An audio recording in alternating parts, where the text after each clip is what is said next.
EWS certificate അഥവാ economically backward section certificate. എങ്ങനെയാണ് ഈ സർട്ടിഫിക്കറ്റിന് അപേക്ഷിക്കേണ്ടതെന്നും ഈ സർട്ടിഫിക്കറ്റ് കൊണ്ടുള്ള പ്രയോജനങ്ങളെക്കുറിച്ചുമാണ് പറയുന്നത്.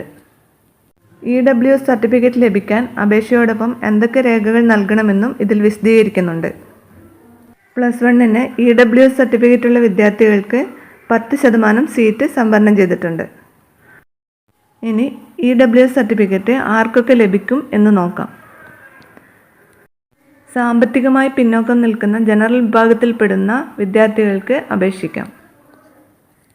ജനറൽ കാറ്റഗറിയിൽപ്പെടുന്ന ഹിന്ദു വിഭാഗത്തിനും അതുപോലെ ക്രിസ്ത്യൻ വിഭാഗത്തിനും ഈ സർട്ടിഫിക്കറ്റിന് വേണ്ടി അപേക്ഷിക്കാവുന്നതാണ്. അക്ഷയ സെൻറ്റർ വഴി EWS ലഭിക്കുകയില്ല. അപേക്ഷ നൽകേണ്ടത് വില്ലേജ് ഓഫീസിലാണ്. EWS സർട്ടിഫിക്കറ്റ് ലഭിക്കാൻ കേരള സർക്കാർ മാനദണ്ഡങ്ങളിൽ വ്യത്യാസമുണ്ട്.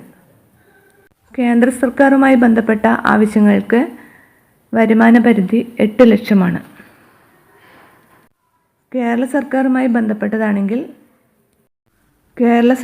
ബന്ധപ്പെട്ടതാണെങ്കിൽ 4 ലക്ഷത്തിൽ കുറവ് വാർഷിക വരുമാനമുള്ള മുന്നോക്കത്തിലെ പിന്നോക്കക്കാർക്ക് അപേക്ഷ നൽകാം.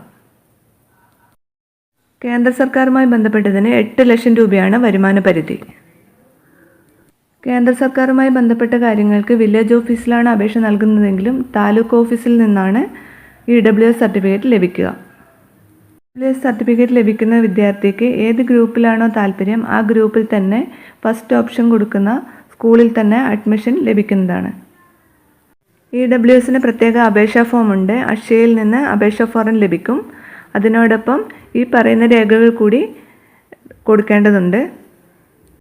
SSLC സർട്ടിഫിക്കറ്റ്, പിതാവിൻ്റെ സ്കൂൾ സർട്ടിഫിക്കറ്റ്, നികുതി അടിച്ച റെസീറ്റ്, റേഷൻ കാർഡിൻ്റെ കോപ്പി, സ്ഥിര വരുമാനക്കാരുടെ സാലറി സർട്ടിഫിക്കറ്റ്, വിദ്യാർത്ഥിയുടെ ഫോട്ടോ പതിപ്പിച്ച അപേക്ഷാ ഫോം, ആധാർ കോപ്പി ഇത്രയുമാണ് നൽകേണ്ടത്. SSLC സർട്ടിഫിക്കറ്റ് പിതാവിൻ്റെ എന്തായാലും മതി. ഏത് ആവശ്യത്തിനാണ് സർട്ടിഫിക്കറ്റ് വേണ്ടതെന്ന് വില്ലേജ് ഓഫീസിൽ അപേക്ഷിക്കുമ്പോൾ വ്യക്തമാക്കേണ്ടതാണ്. 18 വയസ്സിൽ താഴെയുള്ളവരാണെങ്കിൽ രക്ഷകർത്താക്കളാണ് അപേക്ഷ നൽകേണ്ടത്. നിങ്ങൾ മുന്നോക്കത്തിൽ പിന്നോക്കം നിൽക്കുന്ന ജനറൽ കാറ്റഗറിയിലുള്ളവരാണെങ്കിൽ +1 അഡ്മിഷന് വേണ്ടി തീർച്ചയായും EWS സർട്ടിഫിക്കറ്റ് വാങ്ങിവെക്കുക. ഏത് ഗ്രൂപ്പിലാണോ നിങ്ങൾക്ക് അഡ്മിഷൻ വേണ്ടത് ആ ഗ്രൂപ്പിൽ തന്നെ ഫസ്റ്റ് ഓപ്ഷൻ കൊടുക്കുന്ന സ്കൂളിൽ അഡ്മിഷൻ ലഭിക്കുന്നതാണ്. ഈ വീഡിയോ ഉപകാരപ്രദമാവുകയാണെങ്കിൽ തീർച്ചയായും ലൈക്ക് ചെയ്യുക, ഷെയർ ചെയ്യുക, അതുപോലെ സബ്സ്ക്രൈബ് ചെയ്യുക.